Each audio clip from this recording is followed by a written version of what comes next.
I really thought I was doing this right. The room was bright, the sun was pouring in, it was cheerful.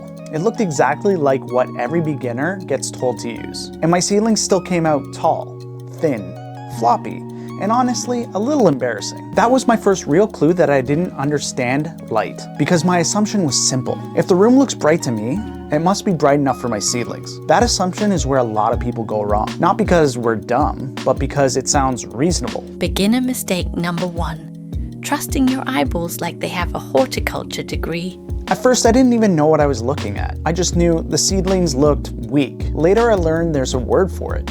Leggy. And once I had that word, the whole thing made more sense. Leggy seedlings are not diseased, they're not defective, and they're not proof you ruined everything. They're responding. They're stretching because they're trying to find more usable light than they're getting. That was the first aha for me. The problem was not the room was too dark. The problem was that bright room and enough light for seedlings are not the same thing. And that difference matters a lot. Because seedlings are not houseplants that you're just trying to keep alive.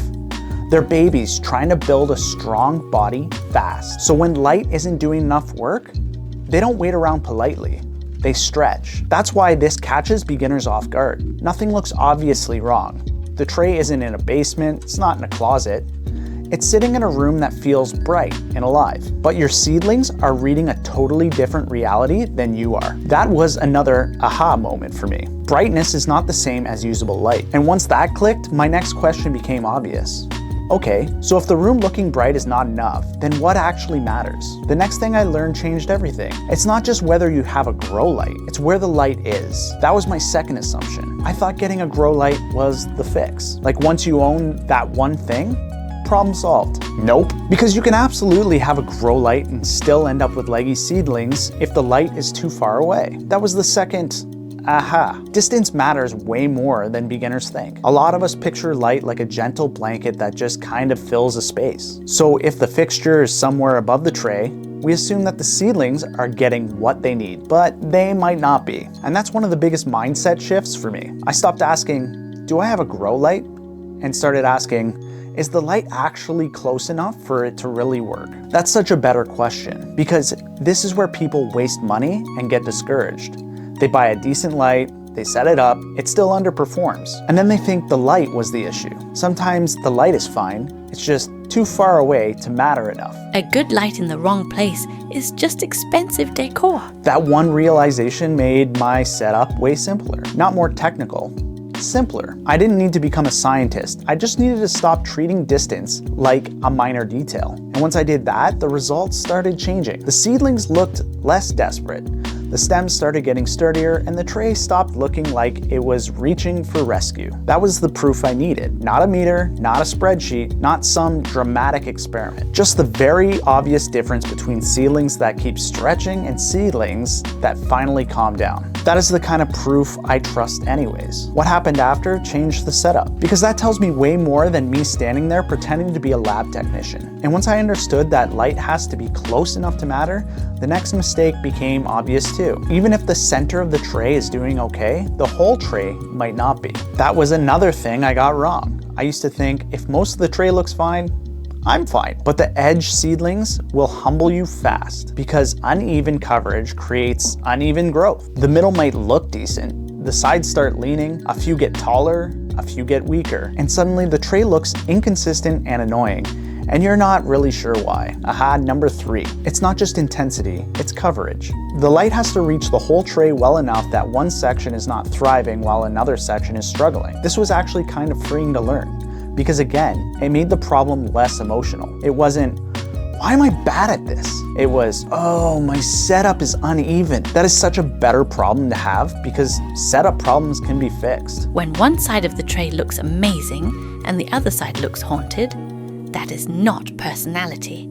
That is coverage. Then there's the next beginner problem, inconsistency. Because when I started understanding light better, there was still one thing quietly sabotaging me. Me. Not on purpose, just in a very normal human way. You get busy, you forget, you leave your light too high, you mean to check the seedlings tomorrow, Then tomorrow becomes 4 days later, and now everything looks slightly more chaotic than it should. And this is where the final aha landed for me. Seed starting is not hard because the concepts are impossible. It's because it asks you to be consistent. That's why timers matter so much. Not because they're fancy and not because they make you a serious gardener, but because they remove the unreliable human brain as part of the process. That's a huge upgrade. And while we're here, airflow matters too. Not because airflow magically fixes lighting. It doesn't. But weak, stagnant seedlings tend to stay weak. A little movement helps build stronger stem and keeps the whole setup from feeling so still and damp. Again,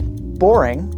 Again, helpful. That's actually the theme here. Most of the stuff that improves seedlings is not exciting. It's just dependable. And beginners, including me, tend to chase exciting before we lock in dependable. Plants do not need your creativity. They need your follow-through. So if I had to boil this whole video down, these are the rules I wish I had sooner. Rule 1. A bright room is not a lighting plan. Rule 2. A grow light that's too far away is still a weak setup. Rule 3. The whole tray needs coverage, not just the pretty middle. Rule 4. Consistency beats intention. Timers exist because you have a life.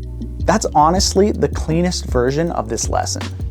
And the reason I like it is because it gives you something usable without making you feel like you need to memorize a masterclass. You just need to stop judging the setup by how it feels to you and start judging it by how the seedlings respond. That shift changed a lot for me. Because once I stopped chasing the idea of a bright space and started building a repeatable setup, seedlings started getting way less confusing. Not perfect, just less confusing. And that matters, because confusion is what makes beginners quit, not lack of effort. This is also exactly why I built SproutLog. SproutLog is not there to teach you lighting. The video does that. SproutLog is there for the part that usually falls apart after the video ends. It gives you a planting calendar based on your frost dates, and it gives you a readiness checklist so you can stop missing the boring little steps that quietly wreck your season. That's the value. Less mental clutter, less guessing, less trying to remember what comes next. It turns, I know what I should do, into, I actually have a system. And that matters more than people think, because a lot of gardening failure is not ignorance. It's friction, it's forgetting, it's poor timing, it's trying to juggle too many little things in your head at once. SproutLog fixes that part. It gives you structure to the season when your brain is busy doing everything else. Knowledge is nice. A system is nicer. So if your seedlings are tall and floppy, I really want you to hear this part. That does not mean you failed. It means the setup is telling you something. Usually that the light is not doing the real work, close enough, even enough, or consistently enough. And once you start seeing legginess as information instead of shame, this gets a lot easier to fix. So don't ask, is the room bright? Ask, is this setup actually feeding my seedlings? That's the better question. Because even if you fix your light, your seedlings can still struggle if the soil is holding too much water, not enough air, or just working against them from the start. So the next video is all about soil and why what you plant into matters way more than most beginners realize. And if you haven't watched the Everyone Starts Seedling Wrong video yet, go watch that too, because that video really sets this whole series up. A lot of these problems don't start when the seedlings get leggy. They start way earlier, with the assumptions we make before the seeds even come up. One wrong assumption becomes 5 avoidable problems. That's why we binge responsibly.